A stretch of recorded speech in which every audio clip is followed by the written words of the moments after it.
Ayan. So, hello again my dear students. So, nandito na naman po si Teacher Camille. So, panibagong lesson ulit tayo. So, yung lesson natin ngayon is all about, ayan, solving quadratic equations by completing the square. So, ito po yung pangatlong ways of solving quadratic equations po. So, bago tayo mag-start, syempre review muna tayo para dun sa mga kailangan natin sa lesson natin mamaya.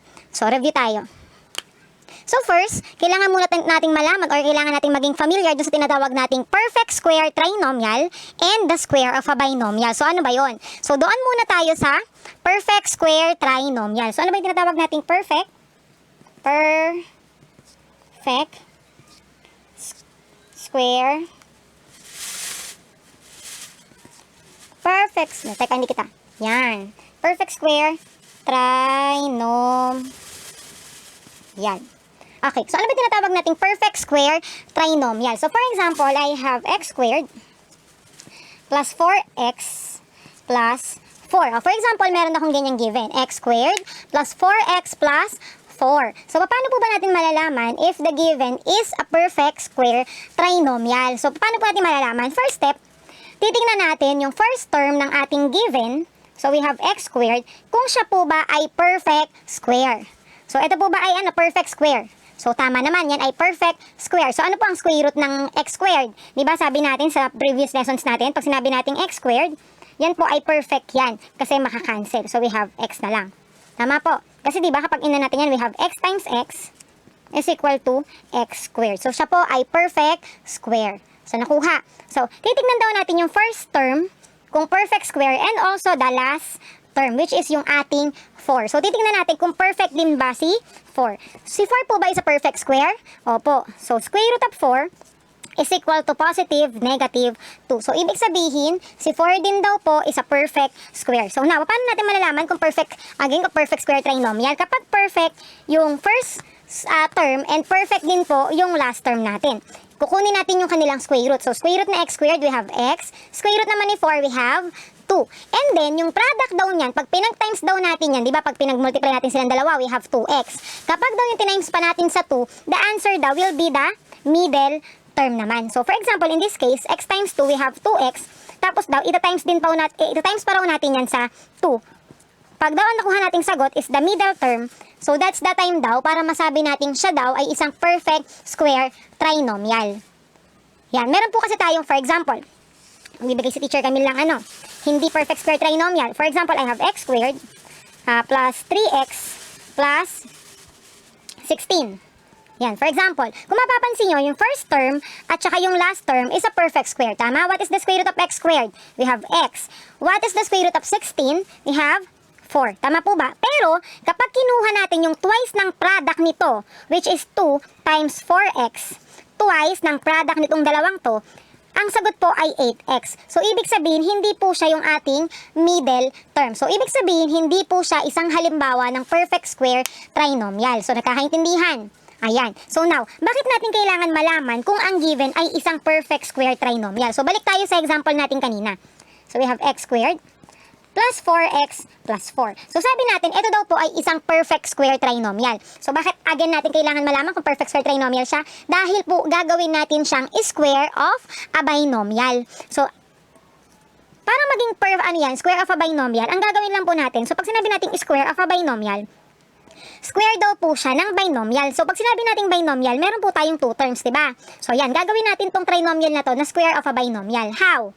So, first step, kunin nyo lang po yung square root ng ating first term. So, ano po ba yung square root ng x squared? Ayan, so we have x. Next, ano naman daw po ang square root ng 4? Ayan, so we have positive 2. Ma'am, di ba po, ang square root po ng 4, positive, negative 2? Yes po. Pero, ang kukunin po nating sign is kung ano po yung sign ng ating middle term. So, kung ito ay positive, yung pong sign ng ating, ito po, ang second term natin dito ay magiging positive din. Ito po yung magiging basihan niya, yung middle term. Nakakaintindihan? So, ayan. So, ito na po yung tinatawag nating square of a binomial. Yan. So, ito po yung tinatawag nating square of a binomial. So, ito po siya. Saan siya galing? Again, dito po sa ating perfect square trinomial. So, nagkakaintindihan? Sige, isa pang halimbawa ng perfect square trinomial. So for example, I have x squared plus 6x plus 9. So ito daw po ay isang halimbawa ulit ng perfect square trinomial. Para natin ma-identify, tignan si first term, perfect square, si last term, perfect square din, at kapag kinuha natin yung twice ng product nila, so di ba ito si x, ito si 3, tama? So yung product nila is 3x. Kapag kinuha natin yung twice ng product nila, 2 times 3x, we have 6x. Nakuha. So ibig sabihin, yan po ay isang halimbawa ulit ng perfect square trinomial. So kung siya po ay isang perfect square trinomial, pwede na po siya natin, magagawa po natin siyang square of a binomial. Again, paano nga ulit natin ginagawa yung square of binomial? Kinukuha lang natin yung square root ng first term, which is x, at yung square root ng last term, which is 3. At ano yung ating magiging operation or the sign? So kung ano yung nasa middle term. Since positive, positive. So nakuha. Again, yan po yung tatawag nating square of a binomial. So ito po. Okay. So tapos na po tayo sa review. Let's now proceed with our lesson today. So, yung lesson again natin is, yan, completing the square. Solving quadratic equation by completing the square. So, let's now proceed with our first example. So, example number 1. Yan, kita ba? Yan. So, for example, I have 2 hens. Charot. Yan. So, for example, I have x squared minus 8x plus 5 is equal to 0. Ayan, di pala masyadong kita. Yan. So, we have x squared minus 8x plus 5 is equal to 0. So, obviously, guys, that is not an example of a perfect square trinomial. Kasi kung makikita nyo, sa constant pa lamang, si 5 po is not a perfect square. At the first place, siya po ay prime number, di ba? So, wala po siyang ibang factor maliban sa 1 and itself. So, therefore, alam na agad natin na yan po ay hindi isang perfect square trinomial.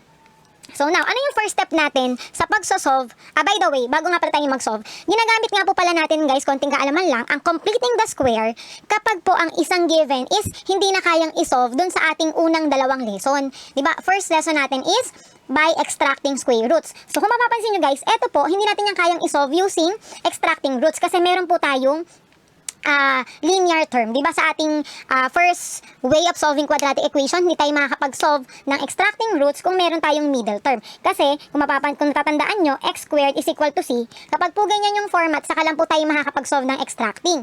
Kapag meron lang po tayong quadratic term and the constant, dapat po wala si linear term. So, hindi. Next, ano ba yung next process natin? Diba? By factoring. So, hindi rin po siya pwedeng isolve using factoring. Why? Kasi po, si 5, wala po siyang factor na makapagbibigay ng sum na negative 8. Tama? Kasi wala naman yung ibang factor kundi 5 times 1. Tama po ba? So, possible, ang makuha nyo lang dyan answer ay 6 or 4. Tama? Kapag kinuha yung sum. So, therefore, ito pong given na to again ay hindi po natin kayang isolve using yung first 2 ways ng solving quadratic equation. So this time, ang gagamitin na natin is completing the square. So let's start. Now, ano yung first step sa completing the square? So first step, guys, i-isolate natin si constant.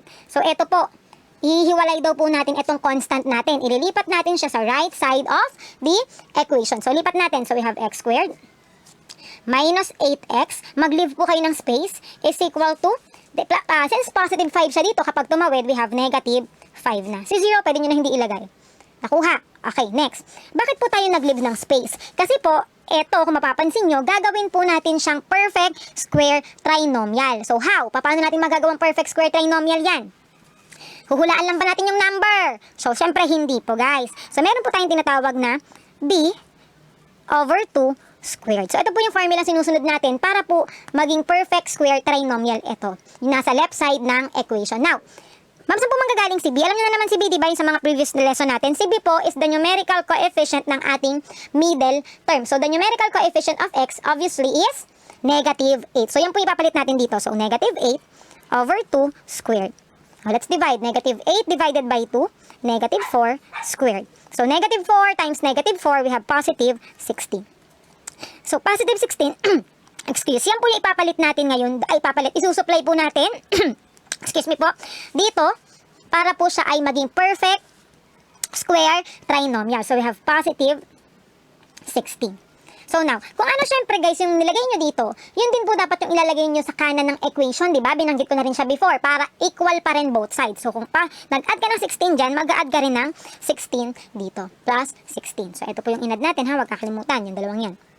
Now, Kapag meron na po kayong perfect square trinomial na yan, kung mapapansin nyo, first term is a perfect square, last term is a perfect square, and yung product nila kapag tinwise natin will be the middle term. Nakuha. O now, gagawin, since ano na yan, perfect square trinomial, gagawin na po natin siyang square of a binomial. Nakuha. O again, paano nga po ulit natin kinukuha yung square of a binomial? Yan, kinukuha lang natin yung square root ng first term. So what is the square root of x squared? We have x. And square root din po ng last term, which is positive 16. What is the square root of 16? Ayan, so we have 4. Now, katulad ng sinabi ko kanina guys, kung ano po ang sign ng middle term natin, yun po ang magiging sign nyo dito sa gitna nito. So, since si 8 is negative, so negative din po dito. Nagkakaintindihan. Now, si perfect square trinomial ay naging perfect square, the square of a binomial na po. And then, syempre ito, simplify, negative 5 plus 16. So again, sabi sa kanta, same sign, add and keep, different sign, subtract. So since different sign, subtract natin. So 16 minus 5, we have 11. And then get the sign of the higher number, which is 16. So positive 11. Pwede nyo nang hindi lagyan ng positive. Nakuha. Now, kung mapapansin nyo guys sa itsura niyan, yan po ay yung sa format nung sa extracting square roots, yung unang lesson natin. Di ba unang lesson natin, we have x squared is equal to c. Pag daw ganito yung itsura, pwede po siyang isolve using extracting roots. So we have the constant and we have the quadratic term. So ibig sabihin, isosolve natin ito using extracting roots. So paano po natin makakancel again pag naka-squared? Yan, very good. Kinukuha lang natin yung square root. So cancel, cancel. Matitira na lang si x minus 4 is equal to square root of 11. Kuha. Now, may kasama pa si x, si negative 4. So, ililipat natin si negative 4 sa kanan ulit ng equation. So, since lumipat, si negative 4, kapag nilipat natin, siya po ay magiging positive 4 na po sa right side ng equation. And, ano po mangyayari ma'am doon sa sa square root of 11? Kung mapapansin nyo guys, si 11 po is not a perfect square. And prime number also. So, ibig sabihin, hindi na po natin siya ma-simplify. So, pero alam natin na yan po ay positive, negative, square root of 11. Yan, may value po yung kapag kinalculator nyo po. Pero hindi po siya rational. Siya po ay irrational number. Nakakaintindihan. Ewan kung familiar pa sa irrational numbers na pag-aralan nyo na rin siya before. O now, ma'am, yan na po ba yung final answer? Yes, actually, yan na po yung final answer. Pero kung gusto nyo paghiwalayin, pwede naman po. Kasi alam nyo na dalawa ang value ni square root of 11. Diba? We have positive and negative. So sige, paghiwalayin natin. So we have, yung final answers natin, we have x is equal to 4 plus square root of 11. First answer. And then the second one is x is equal to 4 minus square root of 11. So, ito naman po yung pangalawa nating value. Ayan. So, nagkakaintindihan. Ma'am, bakit po hindi natin i-add to? 4 plus square root of 11. Guys, kung mapapansin nyo, sa lessons nyo po ng radicals, kung natatandaan pa, hindi po tayo pwedeng mag-add or subtract kapag po hindi sila common radicals. Parang yung rule sa fractions po yun. So, mahaba-habang discussion ulit yun. Pag nagkaroon po ako ng time, i-discuss ko rin po sa inyo. Babalikan natin yung lesson ng grade 7 and grade 8 po. So, nagkakaintindihan. So, eto na po yung ating final answer sa ating first example na x squared minus 8x plus 5 is equal to 0. So, ayan. Nakakaintindihan na tayo dyan, ha? So, ayan po. Okay na. So, let's now proceed with our next and probably the last example na po kasi masyado nang mahaba ang aking lesson today. Okay, let's now proceed with example number 2. So, we have x squared plus 6x minus 3 is equal to 0. Baka ito na po yung last example natin kasi masyado nang mahaba, no? Okay. Now, first step, again, katulad ng ginawa natin kanina, kailangan po nating i-isolate or ilipat, ibukod yung ating constant para po magawa natin siyang perfect square trinomial kasi obviously, ito po ay hindi ulit perfect square trinomial. So, now, let's isolate. So, we have x squared plus 6x, maglive ulit ng space para mamaya, is equal to, since negative kapag tumawid, positive 3. So, gagawin na po natin siyang perfect square trinomial. How? Katulad din po ng ginawa ko kanina. Again, dito naman sa kabila para maiba naman. So, we have b over 2 squared. So, di ba ganyan siya? So, ano ba yung b natin? Again, b is yung numerical coefficient ni x, which is 6. So, we have 6 over 2 squared. Now, 6 divided by 2, we have 3 squared or simply 9. Kasi po, 3 times 3. Nakuha. So, ibig sabihin, positive 9 po yung ating isusupply dito para ito ay maging isang perfect square trinomial. So, kung ano dinagdag dito, again guys, idadagdag din po sa kabila para equal pa rin both sides of the equation. Kaintindihan? Okay, so now, After that, dahil perfect square trinomial na siya, pwede na po natin siyang gawing square of a binomial. So we have this one. Again, paano ulit natin gagawing square of a binomial? Just get the square root of the first term. So what's the square root of x squared? Yan, so we have x. And get the square root of the last term, which is, what is the square root of 9? 3. Anong magiging sign? Kung ano po yung sign ng ating middle term. Since positive, positive po. Okay na, nuggets. Okay na po. So, and then simplify. So, 3 plus 9, we have 12. Okay, next. Anong next step? Kakancel natin si squared. So, paano ulit makakancel si squared? Get the square root. So, cancel. Matitira si x plus 3 is equal to square root of 12. Now, transpose si 3 sa kabila. So, we have x is equal to, since positive siya, kapag nilipat sa kanan ng equation, we have negative 3 na po. Negative 3. And then, plus, minus, kung ano man po yung square root ng ating 12. Guys, si 12 po, kung mapapansin nyo, ay hindi siya prime number, tama? So, ibig sabihin, meron po siyang mga factors, unlike yung first example natin na 11 na walang factor. So, dito po sa 12, masisimplify pa po natin siya. Unlike nga dun sa square root of 11, which is a prime number. Now, hahanap daw po tayo ng factors ni 12 na kung saan may perfect square. So, ano ba mga factors ni 12? Lagay ko lang dito, ha? Diba, we have 1 times 12, 2 times 6, at 3 times 4. Tama, yan ba yung mga factors ni 12? Ayan. So, yan. Now, sa mga factors daw na yan, nasan daw po dyan yung may perfect square? So, tama, ito po. So, yan po ang ilalagay natin dito. 4 times 3 or 3 times 4 is just the same. Now, bakit kailangan may perfect square? Para po makapag-simplify pa tayo. Kasi po guys, kung 12 tsaka 1, same lang din yun doon. Itong 2 tsaka 6 naman, hindi kayo makakapag-simplify dyan dahil ang 2 naman is not a perfect square and also si 6. Hindi rin po siya perfect square. So, bakit si 4 times 3 nilagay ko? Para po makapag-simplify pa tayo. How? Kasi kung mapapansin nyo guys, wait, so copy lang to, x is equal to negative 3.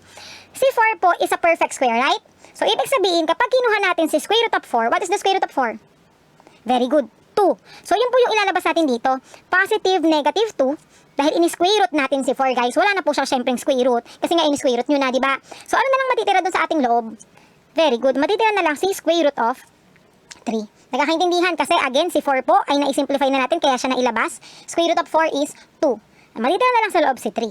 Siya na lang po yung naka-square root. Since hindi na po natin nakuha ang kanyang square root. Nakuha. O ma'am, yan na po ba yung final answer? Kasi po, di ba sabi nyo, unlike term po yan silang dalawa. Opo, pero sabi ko nga, final answer na yan, pwede nyo pong paghiwalayan since dalawa ang value ng ating 2 square root of 3.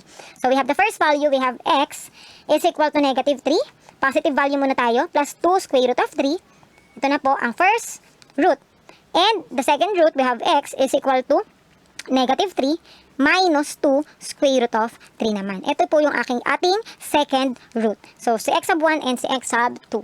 Nagkakaintindihan. So, ito yan na po, dyan na po nagkatapos ang aking second example. So, 2 examples lang po muna tayo ngayon dahil masyado na pong mahaba ang aking video. So, dyan po nagkatapos din ang ating lesson tungkol sa completing the square. Solving quadratic equations by completing the square. So, again, kapag po hindi kayang isagot using sagutan, using extracting roots and factoring, pwede nyo pong gamitin ang completing the square. So, yan. Okay, thank you po. So, makita-kita tayo ulit sa aking next video. Wag po kalimutan i-like, i-share, i-ano nyo po yung bell para po updated kayo sa mga videos natin at syempre mag-subscribe. So, dito na lang po nagtatapos. Bye!